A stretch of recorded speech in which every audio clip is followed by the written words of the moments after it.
ایک پروگرام پہ جب دستخط ہوتا ہے IMF کے تو وہ بحیثیت ملک ہوتا ہے. عمران نیازی کی پرسنل وہ معاہدہ نہیں تھا, وہ ملک کا معاہدہ تھا, اور ہمیں اب بھگتنا پڑتا ہے ان چیزوں کو. ہم یہی کوشش کرتے ہیں کہ ان میں جتنی نرمی کروا سکیں ہم اتنی نرمی کروا لیں, لیکن ایک پروگرام ہے جس کو سائن کیا ہے ایک وقت کے لیے, ایک وقت پر ہی وہ ختم ہوگا. ملک کی کریڈیبلٹی پر بہت بڑا سوالیہ نشان اٹھتا ہے اگر ہم اس سے نکل جاتے ہیں اپنے تئیں, اور ملک کو ڈیفالٹ سے بچانے کے لیے,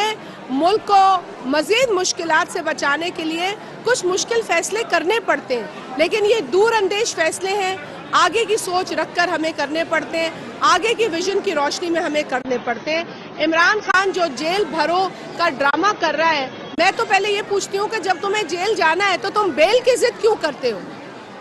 یہ جو سرکس لگا رہے ہو یہ کیا دکھانے کے لیے لگا رہے ہو؟ آپ نے کبھی دیکھا کہ کبھی کسی نے کوئی جعلی جیل بنائی اور اس میں خود جا کے خود کو بند کر دیا ہو؟ مطلب اس حد تک نوٹنکی کر رہا ہے, جعلی جیل بنا کر خود بیٹھ گیا.